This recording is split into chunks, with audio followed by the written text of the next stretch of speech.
So ayan guys, no, good morning uli, no. Ginagawa natin 'to pagka day off natin, kagaya ng Sabado at saka Linggo. Minsan pagka naka-break tayo, nakakapagbuo tayo ng mga content. So guys, itong topic ko na ito yung paggawa ng thumbnail. Meron kasing isa tayong kaibigan na nag-comment doon sa comment section ng ating Microsoft Excel 3, Basic Excel. Ang nakalagay dito, ito guys, no, basahin natin, no. Sabi niya, so shoutout po muna natin siya, no. Siya po si Domeng's Channel. Ito po at babasahin natin siya, no. From Domeng's Channel, shoutout sa iyo, no. Idol Kelly, baka pwede sa next video mo yung paggawa naman ng thumbnails para sa YouTube. Ito, tama-tama, Domeng's Channel, no? Shoutout sa iyo. Itong topic ko na ito, ituturo ko dito kung paano at ganito lang kadali gumawa ng thumbnail. So, kung bago ka dito sa aking channel ko, paki-like and subscribe mo naman yung subscribe button. Walang bayad yun. Paki-click mo na rin yung bell para sa notification. Kapag ka nag-upload ako ng mga bagong video, ma-notify ka. So, bago natin simulan guys, gusto ko munang ipakita yung intro ko dito. Let's go!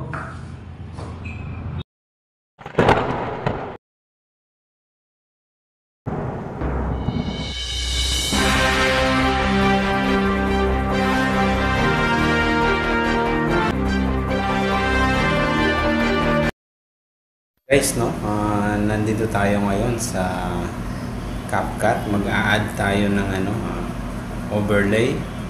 Click overlay. Tapos click tayo ng picture. Ako, nilalagay ko ito na lang yung aking logo. Click natin yung logo. Tapos pagkalagay ng logo, hanapin natin yung mask. Hanapin natin yung mask. Merong mask dito, yun, mask. Tapos hanapin lang natin itong, ako circle ang pinipindot ko, itong circle.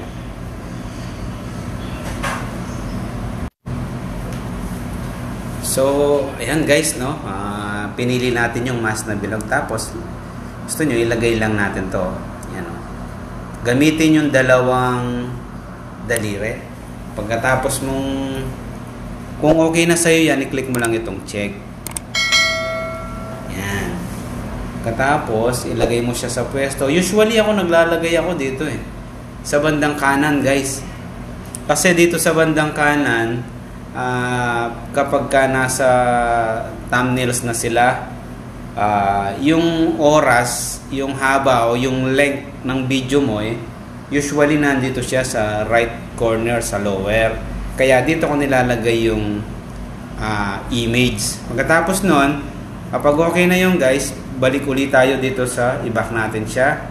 Punta tayo dito sa text.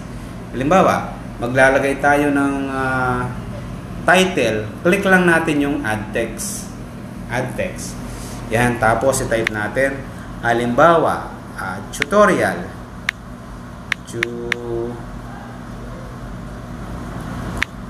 Tutorial. Tutorial, ilagay natin dyan. Pagkatapos, pili lang tayo ng design. Halimbawa, gusto natin itong helium, yung aurora, eto, yan. Tapos, kung gusto naman natin ng style, dito tayo. Kung okay na tayo sa font, dito tayo sa style.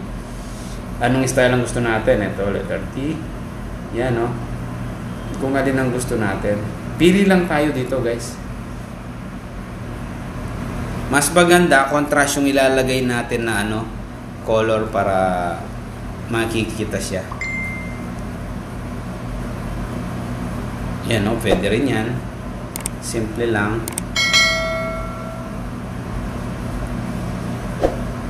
Marami kang pagpipilian dito. Siguro ang pipiliin ko na lang ito na lang. Yan. Para simple lang siya. Halimbawa, tutorial. Yan. Tapos, Kung gusto mo ng effects, pwede rin. I-click mo lang tong effects. Pili ka. Anong klaseng effects niya. Halimbawa, itong color pink. Yan. Ganyan yung kalalabasan niya. Kung ayaw mo, ito, isa pa. Yan. Marami kang pagpipilian. Scroll mo lang siya. Yan. Scroll lang natin. Yan. Yan, mas maganda yan. Parang mas bumagay, di ba? Yan, oh. Ito. Yan. Check lang natin kung gusto na natin. Yun. Pagkatapos, guys, halimbawa, tutorial kung ano yan. Kung gusto mo pa magdagdag ng text, click ka lang uli dito sa add text. Yung A+ sign. Tapos, i-text mo. I-chat, ilagay mo dyan sa text box. Halimbawa, ang tutorial mo is, ako kasi usually, ang nailagay ko yung mga simpleng basic tips ng Microsoft Excel. Yung mga nalalaman ko, sinishare ko. So, i-type natin. So, halimbawa, MS Excel. Halimbawa lang to guys, nasa sa inyo kung ano yung gusto nyong nilagay. Halimbawa, kung ano yung topic ninyo.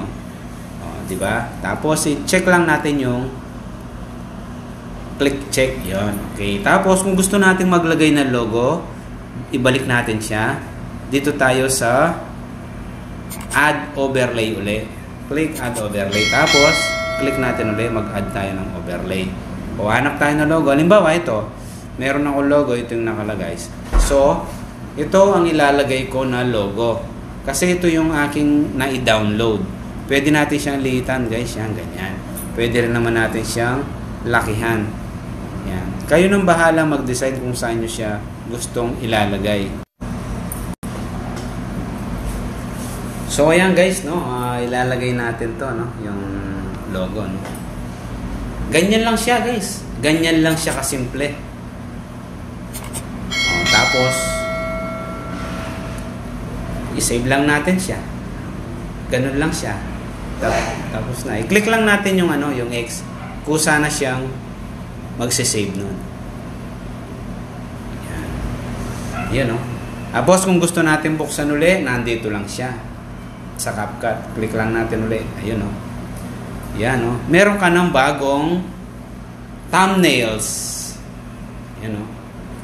Kung gusto mo, i-send mo sa gallery mo, i-click mo itong arrow na ito para ma-export siya. Click mo yan. Yan. Exporting siya. Yan. Tapos, click done. So, ayun po guys, no? Ganun lang po siya kadaling gawin. Mayroon na tayong correction po dun sa sinabi ko na thumbnails, no? Isa lang po pala siya, no? So, singular. So, thumbnail. So, meron na tayong cover photo. Pwede natin ilagay dun sa ating cover photo. At the same time, nalaman po natin ganun lang pala kadaling gumawa ng thumbnail. So, kung may natutunan ka at nalaman dito sa aking channel, pwede po nating i-click yung subscribe button at yung bell para ma-notify ka. Yung pong subscribe button, libre lang po yun. Wala po siyang bayad. So, sa mga nakapanood po nitong video ko, meron pa po akong mga ibang video dyan na baka hindi nyo napanood. Baka makatulong din regarding po dun sa Microsoft Excel tips. Sa mga susunod na video na aking i-upload po, abang-abang lang po tayo para ma-notify ka kapag na-click mo na yung notification bell. So, maraming salamat guys. Thank you for watching.